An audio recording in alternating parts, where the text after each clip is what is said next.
Assalamu alaikum wa rahmatullahi wa barakatuh. Welcome to the first episode of Zakat for Change, where we delve into impactful stories of community service, charity, and the incredible impact of zakat. My name is Nadia Osman, and today we have a truly special episode lined up for you. Joining me today in studio are the grassroots heroes who tirelessly work to assist and uplift our communities. These dedicated individuals are on the front line every day, making a real difference in the lives of those in need. They embody the true spirit of zakat, bringing hope, support, and empowerment to countless Muslims in the region. In this episode, we'll hear first-hand accounts of their experiences, the challenges, and the profound impact of their work. Get ready to be inspired by their stories of compassion, reliance, and the transformative power of giving. Assalamu alaikum wa rahmatullahi wa barakatuh. Wa alaikum salam wa rahmatullahi wa barakatuh. So now I know people have seen your faces. Now I want people to get to know you during this first part of our podcast today. And the title for our podcast is Zakat for Change. So I think that is explanatory. What we know as Zakat for Change and what Zakat is doing for the community. And who better to tell us what the impact Zakat has brought to the communities other than both of you? Alaikum wa rahmatullahi wa barakatuh, Asna. Wa alaikum salam wa rahmatullahi wa barakatuh. So Asna, first of all, I know everyone right now, if there's no one who knows you, police case at this point.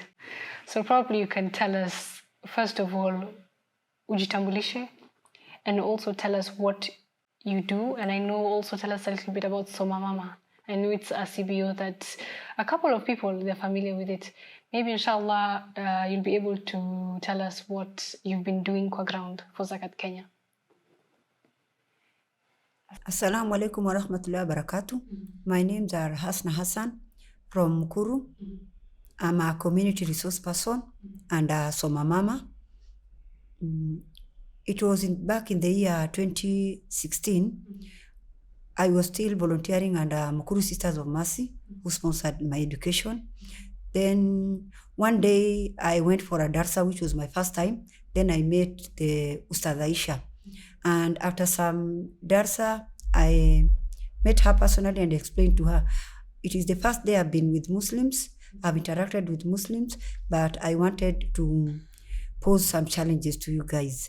Most of the community work that I'm doing, I get Muslims who are in their need and I refer them to Christian organizations. What are you as Muslim doing to help these other Muslims who are on the ground? And she explained to me she was also new on the ground and she didn't know what was happening down in the slums. After that, there was that meeting we had together. Then we came up and formed Soma Mama, which the aim was to help the women and the children in the slums. We continued with the support. I as a community resource person was getting cases from both Muslims and Christians, taking them to Stada. She started sharing them on WhatsApp and Facebook. Then people started getting help in terms of education, medication, food. After that, now she formed a center where she started a madrasa. I, being one of the beneficiaries from the madrasa, I started attending and encouraging other Muslim women who were within the Christian organization. But the good thing is that we were not told to change our faith. We are doing everything under the Christian because of the sponsorship that we got. Now, alhamdulillah, when I met Ustada, I started now working with her. And she formed Soma Mama. We got the certificate, we registered. She started a madrasa where we had children attending, and together we started with the women. Then we started empowering women on table banking. It didn't go for long. Afterwards, they came in the year 2017. There was that fire tragedy in Mukuru Fatanyayo, which took almost 6 hours. And when Ustada shared the pictures and the stories, a group came called Muslim for Muslim, and they really stood with us. They supported the families. They supported in whichever way. They gave out food, they gave out blankets. And from there now, we started working as a group with Muslim for Muslim. And under that, we had so many discussions. Then one day, a meeting was called at Masjid Salam, I remember. After several exchange of ideas, Zakat Kenya was formed. We came up with a form. That was a beneficiaries form that was to be filled, then shared to Zakat Kenya, and Zakat Kenya started empowering women. I remember in the year 2019, we had 2 beneficiaries from Mukuru, which are up to today doing well. Inshallah. Now, Hasna, kuna kitu umesema hapo that is very important, and I'd like to go back to it. You've said there were cases of Muslims who probably you'd hear about, and then ukishaletewa, you'd refer them to non-Muslim organizations. So that clearly inaonyesha like what were at that time, were there any Islamic organizations that you could have turned to at that moment? Okay, I came to understand that there were, but I didn't have that access. Being in a Catholic background, you are sponsored, you are given everything. Now your mind is just set there. You don't know even, and in the schools that where we were, we could not see Muslims coming. Everything were done by the sisters, if the Christian community, and the half of the school was Christian. It was Muslims from the slums, poor Muslims. We were going there because of the free education, the lunch, and the sponsorship for the secondary and the colleges. Now, pia kuna meeting you've mentioned about Muslim for Muslims. Maybe Farah anaweza tuambia, first of all, Farah, assalamu alaikum. Probably uambie watu jina zako, the organization that you also are here on behalf of. So my name is Farah Adam Ibrahim, chairman mashallah youth group located in Korokocho. The main reason as to why we started the group, our motto being وَتَعَاوَنُوا عَلَى الْبِرِّ وَالتَّقْوَى وَلَا تَعَاوَنُوا عَلَى الْإِثْمِ وَالْعُدْوَانِ, helping each other in birr and taqwa.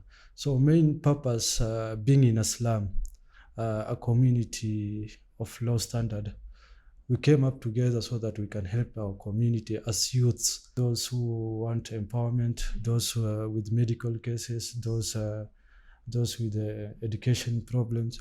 So we came with that idea so that we can find a way of which we can help our community. That's when we started Mashallah Youth Group in 2011, December 27th. Now, Hasna has mentioned hapa ameongelea there was a meeting yenye ilikuwa for Muslims. Were you also part of the organization that was called for the meeting? Yeah, I was part of the organizations representing Mashallah, mainly in Eastlands part of Nairobi, Kiamaiko, Kariobangi, Korokocho. I was representing those areas, and Alhamdulillah, through that Muslim for Muslim, under Zakat Kenya, we came up with ideas. We were called for a meeting at Masjid Salam. The ideas came. There was a way of which we came up with a way of identifying the families, those in need, those in really dire of help. We came with those ideas, na mashallah ilikuwa at least one of the organizations that we saw ambayo kwamba inafika kwa grassroots, at least ina solve some cases in the community, unlike other organization. So mashallah, Zakat Kenya came up, and till date we have several beneficiaries. Some are youths, some are women. We've solved a lot of education cases. Until today, there are those in scholarship. There are those who have finished university already. Medical cases, mashallah, Zakat Kenya came through. All I can say is that Zakat Kenya did for us a lot. Mashallah. Now, tuongelee kidogo pressing issues of the community, what the Muslim community right now they're lacking, and how obviously other than Zakat Kenya, how you guys Mekachini, you've sat down after the meeting, you've thought, okay, maybe this is what's happening in Kuru, this is what's happening in Korogosho. What was some of the similarities? Mkiangalia mmesema shida zenye Hasna analetewa is somehow the same issues we unaletewa pia wewe. Hasna. Okay, the similarities, like we have if we look at the poverty level, you find that some families can even go for days without a meal, because you find maybe the father is a watchman who is earning 6,000, he has 7 children, he needs to pay school fees, he needs to pay house rent. Now we find that after that, we came to realize that what can be done for them. Then from Zakat, we got that these people can be empowered.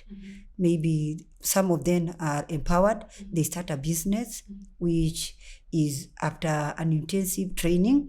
After that, they go back to their community. From their business, they are able now to stand up for themselves. That self-dependency is instilled in them. The next question I have for Farah. Farah, I know one of the calls here we receive kwa ofisi is, I have an empowerment form nataka kujaza.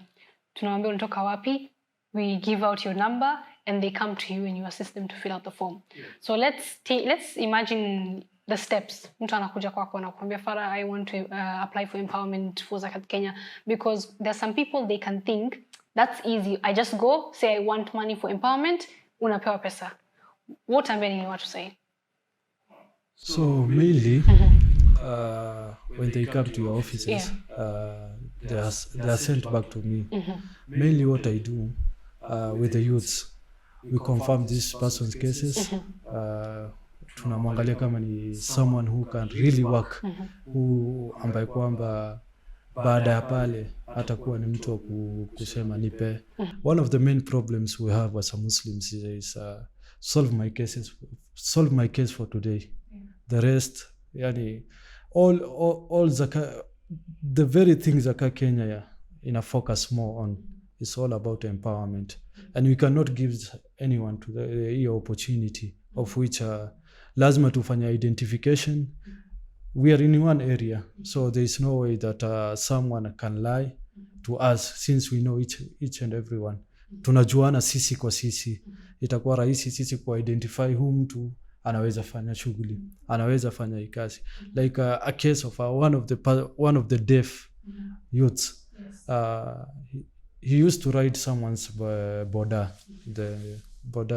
So he came akatuuliza, tuliona ile bidii yake, at least tukasema this guy anaweza fanya a lot. So we came up with the idea, we called Zakat Kenya wakatuambia to fill form, we fill for him. Mashallah, currently as we talk, a deaf person riding a boda, delivering meats around Nairobi. Currently he has 2 borders. Through support of Zakat Kenya, akaweza kuoa mwenyewe. So having his family, having another border, kuandika mtu mwingine kazi is something, all we do is identification. We don't just give it out. Yes. And I know Hasna Pezo ni some of the problem mtu anakuja na kuambia like, Hasna niko na kesi nimetumwa kwako. Are there any scenarios where when she just identification, because both of you, I know this is something you can also tell somebody who's genuine and somebody who's not genuine. So are there cases where you can clearly tell anyone who's listening that Zakat Kenya has a thorough process when it comes to obviously finding out cases? Yeah, in case of, let me talk of education. We have students and children in the slums who are very bright and they are stuck because of school fees. Like the university going students, you find that they are stuck. Maybe he's a 4th year, he wants to graduate, he has not done his exam. Whatever we do is to take his progress reports. We fill for him a form. First we go to the family, we look at the situation. Then we see, after we assess, we get the progress report of the child. You will come to find out that most of the children are very bright. It's only that the obstacle is there's no fee. Now we fill the form. We have a justification of the report form to show that this is a performing child. Now, for example, we have so many of them now from universities who are soon graduating, and they're the same people we are expecting to come and give back to the community. Yeah. Yeah. And we've talked about empowerment, education. Medical is another area that you guys have been assisting. And it's one thing to say that Zakat Kenya is collecting zakat, but it's another to say everyone wants to know that zakat that is collected, where does it go? We've talked about empowerment. We've talked about education, where I think now everyone sahi wamelewa like zakat pia ina help kulipia fees for bright Muslim students. Farah, let's talk about medical. There's obviously also a procedure that someone can come to you. I don't know if you've handled cases for medical applications. Maybe unaweza tuambia. So we've had several cases for medical. Yeah. the main thing we do is unajua kwanza si tunajuana sisi kwa sisi. Tunajua the relatives, we confirm that this person hana relatives ambao wanaweza kumsupport. The main thing we do is tunajaribu raise among ourselves first a small amount, showing some seriousness as the community. Then we take the child or the person to the hospital. After then, it's when we appeal to Zakat Kenya.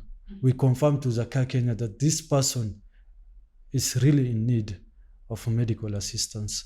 That's how we do it mainly. Yeah. Now, Hasna Farah ametuambia story ya one of the residents of Korogosho, a deaf man who, mashallah, through probably the empowerment program, ameweza mashallah, like amejisaidia maishani. Right now, he's moved from point A to point B of his life. And that's a positive story. Are there any positive stories we want to say, like right now, to tell anyone who's listening, this is the power of Zakat? Yeah. I remember our first beneficiary in the year 2019 is a Muslim lady. Her husband died on a business trip in Rwanda, and she was stuck here in Kenya. Being a foreigner, she doesn't have any passport. She doesn't know anyone to go. Then after she came to me, I shared to Zakat Kenya. I knew her very well, her background, and she just asked for to be bought a peanut butter machine. The machine was bought in the year 2019. And up to today, she's doing her business, peanut butter business. She's been able to educate her 3 children. She's been able to empower her girl. She's taken her to college. She's done bakery and pastry. And now she's baking cakes and helping her mother. And through that, they have been able even to support themselves. They are not depending on anyone. They are selling their peanuts. They are selling their cakes. And now they are very healthy living, and through the small income that they are getting, it has now supported the woman. She was mentally tortured when the husband died. Now after doing the business, and she's busy in her business, empowering her girl, now the 2 of them are doing business. They have been able even to feed she has been able even to help her other children. And right now, I think she's been known in Nairobi for the best peanut. And her girl now is getting orders through calls in big events, which is a success now. In a way, you help this woman from the depression that she was in.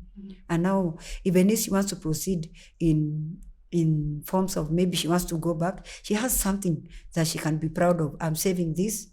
I've been able to stand up for my children.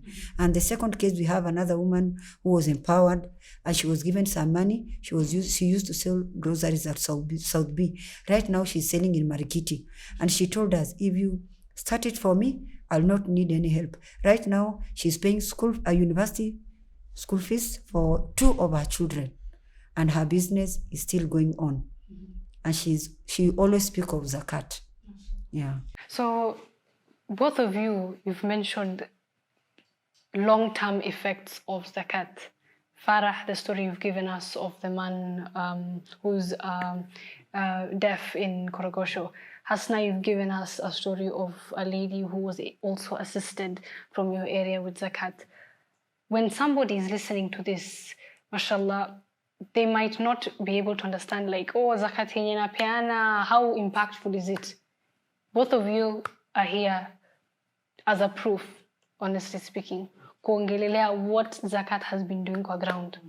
And you are the only ones who probably, and I know both of you cover the largest areas, especially when it comes to assisting Zakat Kenya to get on the ground. Yeah. Let's talk about one of the points you brought at the beginning about short-term assistance, where you've talked about kunile msaada tu wa sasa hivi. An example is iftar during the month of Ramadan. Iftar during the month of Ramadan is something that Zakat Kenya does every single Ramadan, alhamdulillah. Maybe you can tell us about how that iftar has assisted people. Yeah, Hasna, you want to go first? Or Farah, let Farah go first. So mainly, iftar is one of the ways of helping people. Yes. So a lot of times utapata ndani ya Ramadan there are those rivers families who are alone. Kuna those poor family, very poor, they cannot afford at least something to get during the iftar. Yani ile wakati wanapata iftari yao ni ngumu sana upate wanapata kitu ya kukula. So iftar has helped a lot, imesaidia sana na main thing I can say it's a one time solution, yani a case being solved. It's a yani ni ya period fulani. How can we help those people long term, ambayo kwamba next year hawawezi kututegemea sisi for the iftar, or hawawezi tegemea Zakat Kenya kuwapatia iftar, instead they are the one giving out. So the main thing, that's where empowerment inaingililia mainly, na empowerment kwa hii kategori yote ya Zakat Kenya, all I can say is the best part is the empowerment part, where we empower this person, at least he get trained by Zakat Kenya. Baada ya training ile, after identification anakuwa trained, then after training they are given money to start their business, then after they are given the money they are being followed up. That's the main thing we can solve, at least tunaweza solve a problem ya poverty ndani ya society. Yeah, true. Hasna, and I know umekuwa ukiagree sana na Kenya Farah amekuwa akisema, maybe you want to add on something. I wanted to add on something. Okay, being on the ground with maybe even some other donors, I think even the package is convincing. The Zakat package is convincing. When a family gets this Zakat package for iftar, even some of them ask you, it's for Zakat, yes, it goes beyond Ramadan, which is again another plus, because you find out that they have used it during Ramadan, it is still going on and sustaining some few, even a month, if the family is not that big. Now, I think even the package has really helped the families. And another thing is, most of the people who have been empowered are now giving back their Zakat, as small as it is. I've heard of them telling me, we have to give because you've been given, and it is really playing an important role. The day I give, I get. You get that intention, when I give, I get. So I was briefly talking about the package. Now another thing, apart from the iftar, there is that of recent we had the floods. Zakat Kenya has really helped. It came in at the right time. We have been able to relocate people, even some to their home areas through Zakat Kenya. They gave mattresses, there was food, there was that program that which we used to cook for children and families at the centered space where we rescued them. I think that short term, we even have cases like maybe somebody's house has been closed, maybe somebody has gone to hospital, there's no medicine. You find out that the response from Zakat has been positive. Mashallah. Now it's very, Farah, maybe you want to add on that? Mashallah, Zakat Kenya has been helping, especially hapa kwa emergency appeals. Yes, it's true. The emergency appeals, as you know, the slum, manyumba huwa zimeshikana. It's true. Every time there is fire, a lot of people wanakuwa victims. So mainly, all I can say is every time we have an emergency appeal, Zakat Kenya has been there for us. Like fire, for example, every time. So mainly, all I can say is Zakat Kenya is there to solve Muslim problems in Kenya. MashaAllah. Yeah. So for anyone who's listening to this and they're obviously not aware of the areas that their zakat and sadaqah goes to, the first one we obviously have emphasized on is an empowerment program. So the zakat and the sadaqah that is collected from you goes, number one, to the empowerment program that we've talked about, many successful stories of Muslims who have been empowered. The second one that we've touched on, and Hasna also brought it out, was education fund, where your zakat and your sadaqah directly goes to pay school fees of bright Muslim students. Kwele mongo. Ya tatu pia yenye we've mentioned over here is medical bills. So that probably, and I know this is something that Hasna, I know majority of the time we've also gone on the ground with you. Yeah. We've seen Muslims who have been in their houses, especially a story that I think was the first story that I think we went on the ground with you, was the lady from Kuru. Yeah. the old lady. Maybe before I let you speak, is just to mention medical bills. So what Zakat Kenya does with the zakat and the sadaqah that it collects from you is it pays medical bills for Muslims who are sick at home, who are not able to get medical assistance, or Muslims who are stranded in hospitals with pending bills where they're not able to pay for their bills. That's where your zakat and your sadaqah goes to assist. And the fourth one that we've mentioned right now is emergency relief. That is under the welfare program, where you've mentioned, Hasna, people's houses being locked because they're not able to kuchangisha ile pesa ya rent. We've mentioned even the time where there was the Mukuru fire, where I think that was the beginning of your partnership with Zakat Kenya, mashallah. You've also mentioned floods, where as long as it's just for the welfare of a person, the well-being of a person. If anyone is in dire need, that is where they're assisted from. And that's your sadaqah and your zakat doing an impact. And Hasna, before we go on a break, I want you to mention that story of the lady who we visited. It was in the month of February. We visited Mama Aisha, whom after we went to the house, we got her story. She was not speaking Kiswahili, so she was speaking in Borana. I had to translate. This woman went for a friend's burial, and on her way back, she was knocked down by a car. She went to hospital. She was treated and discharged. After a year, now the leg started swelling again. When the leg started swelling, she didn't have any help. She was now bedridden. Now, at the point that we came in, the meat was falling down from the part. After speaking to her, she gave us her story. We were with Zakat Kenya team. They took up, we referred her to one of the nearest hospital, and the treatment started there. And today, as I'm speaking, she's one of the medical beneficiaries who is now working on her own, and she's very happy now going and doing small business for her children. That was the first case. That was the first case we came across. Now there was this other case of a woman who was thrown in St. Mary's Hospital again with her children. After we got the call, we shared to Zakat Kenya.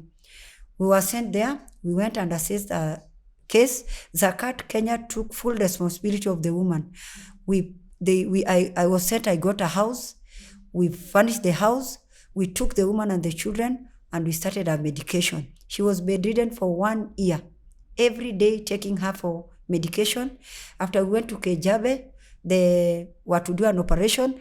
Through Zakat Kenya, linking with the Muslim doctors that they know, we got some doctors from Nairobi East Hospital who took the woman, they operated her, and after some months, she's now walking and doing business. She's selling tea in Isli, and she's doing good with her children. They got sponsors who took her children to Tahfidh, and now she's working on her own leg, and she's very happy living with her children.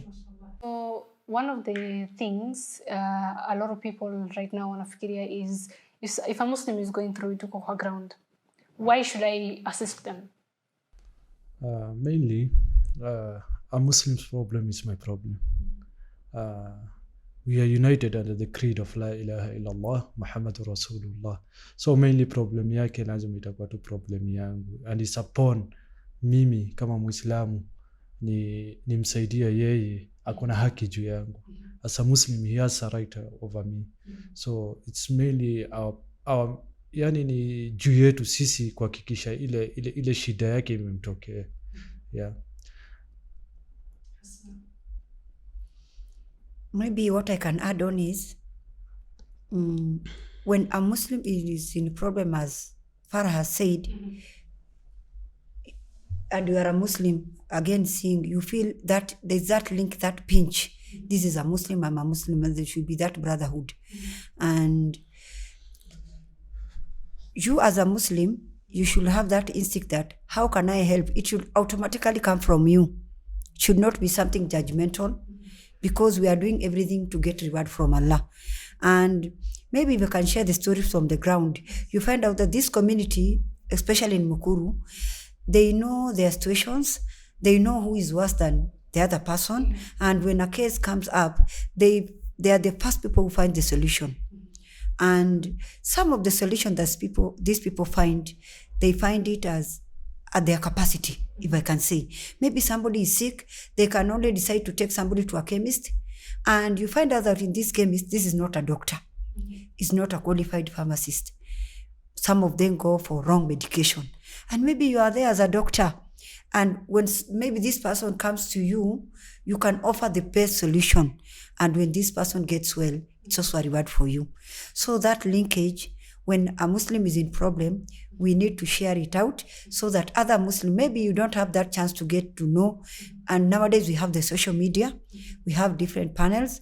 When we share it out, we will have also that part of we have shared to get that reward. And you who gets it also comes in with a support, or maybe share to someone, and finally there's a solution. We all get the reward. Yeah. Very true. Let's talk about, I know tunaongelea sana Zakat Kenya, but Zakat Kenya cannot operate without Zakat. That's the covering. In the future, inshallah, what do you want to see Zakat imefanya for the community? Or whatever Zakat people have been donating and distributing, and what Zakat Kenya has been doing with the Zakat. What is it that you, inshallah, want to see? Okay, if I may say, being on the ground, the biggest challenge is now medical. If now Zakat Kenya will get donors, well-wishers, who can build a hospital, that will, a community hospital for the Muslim, that will be referring the Muslims. We have so many Muslim doctors nowadays, alhamdulillah, in Kenya. If maybe they can form a panel, come up with a hospital, like as you can see, the Christians have their hospitals, and most of us are the beneficiaries. We go there, we pay our money there. Why is it not that we get Muslim hospital that is supported by our fellow Muslims, that we can help the vulnerable people in the community? We can be having doctors who will be giving in. The Muslim pharmacists that are having medicines can chip in. A panel can be formed. We get a hospital that we can maybe cap the medical cases, because most of the doctors who are treating these people, who are professional, known in the hospitals that have been referring people, 99% are Muslim. And I'm proud to say that 99% are Muslims. So if we get the hospital, our Muslim doctors, our Muslim nurses, sisters, our Muslim community workers, we can cap some issues for the medical, which is really now, I can say it is now overwhelming Zakat, because I, as a ground person, every day, I must have a medical case. And the only person I call is Zakat.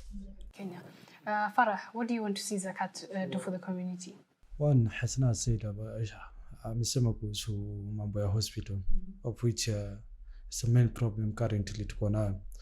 Christians do have, but Muslim, every time if you hear a Muslim has an hospital, so utasikia tu bei yao, it's very high. Yani the bill is very high ukilinganisha na Christian. All I can say, if Zakat Kenya in future inaweza kuwa na hiyo hospital, mashallah, it can help a lot. Another thing is about yani to increase the empowerment sector, of which the youths currently, if you see currently ukiona ma youths, a lot of the youths, especially in the slum, they have nothing to do. Hakuna kitu moja wanaweza fanya. Maybe if inawezekana ikakuwa vijana wakakuwa empowered more in large numbers, at least itakuwa imesaidia community, since the youths are the future of the community. Yeah. The next question I want us obviously to finish up, because no time, it's not on our side. To the donors, the people who've been donating to Zakat Kenya, alhamdulillah, and also to those who want to donate to Zakat Kenya, what would you tell them right now? Okay, what I can tell them, for those who have been donating, they should never regret. Whatever little they have chipped in Zakat Kenya has saved someone's life somewhere, has brought a very great impact in the entire, maybe let me say Kenya, because we are now based in Kenya. And for those who have not yet known, and those who have maybe had questions about donating, I'm here as a witness to say that any shilling that we donate to Zakat Kenya is going to help in one way or another. And the small impact that it brings for you is a reward. And if you've heard about Zakat Kenya, get to know more. They are now everywhere. We have templates that we're giving out. We have classes that are going on different masjids. We have lessons. So for anyone who is willing to come in, you are welcomed. And I assure you, knowing that every shilling that you contribute is your sadaqah and is helping somewhere. Mashallah. All I can say is that the Muslims wako na right juu ya zaka zenu. The 8 recipients of zakah, if you hear the verse from the Quran, إنما الصدقات للفقراء والمساكين والعاملين عليها والمؤلفة قلوبهم وفي سبيل الله وابن السبيل. All these people have got right upon you. Zakat Kenya, mainly tunahakikisha kuwa zaka yenu inafika kwa the 8 recipients of the people. Na inshallah, keep donating, keep supporting Zakat Kenya. Inshallah. What about for young people who also want to volunteer? Probably some Mama, mashallah, youth group. What would you tell the young people who are listening to this? Maybe from my own story, I can tell them that we start from ground. If you'll volunteer everywhere where your support is needed, in one way or another, Allah will pay you and will find something positive. I started as a volunteer from a Christian organization, not knowing any Muslim, but alhamdulillah, now I'm in a Muslim organization. I've learned a lot. I'm doing a lot of things. I'm now back studying my deen, where in my old days, I only used to hear the adhan. I go to the madrasa. I'm like, these people, the Christians, are using all the tactics. We used to go for Christmas carols. Right now, I'm with the Muslim organizations and I'm learning a lot. You boy or girl who is there at teenage, remember, you will be asked about your teenage. Use it well. If you are called to volunteer, don't look at what is paid. Look at the reward that you are going to get. Yeah. All I can say is that being a volunteer, we expect at least thawab from Allah subhanahu wa ta'ala. No human being can pay us. At least all I can tell you guys is that set aside time ambayo kwamba utakuwa unasaidia na community yako, being a source at least ya kusolve someone else case. Allah pia atakuwa anakusaidia in another way of which ina solve case yako in another way. So come volunteer with us, inshallah, and let's change our community. Yeah. First of all, thank you so much for making time. I know you're the most busiest people to track you down, both of you in Honga Shida Kidogo. So shukran, thank you so much for joining us in the studio. And you've heard it from them firsthand, the people on the ground who have been following the needs of the community, assisting Zakat Kenya to allow your zakat to go to the right people, as Farah has mentioned. And inshallah, for anyone who's had doubts, for anyone who's had questions, hopefully this first part of the podcast has been able to answer the questions that you've been having, inshallah. For any more information, Hasna, you've mentioned we have classes, we have pamphlets, inshallah. They can definitely always feel free to reach out to Zakat Kenya in case you have any more questions. Thank you so much. Until next time, ma'as salam.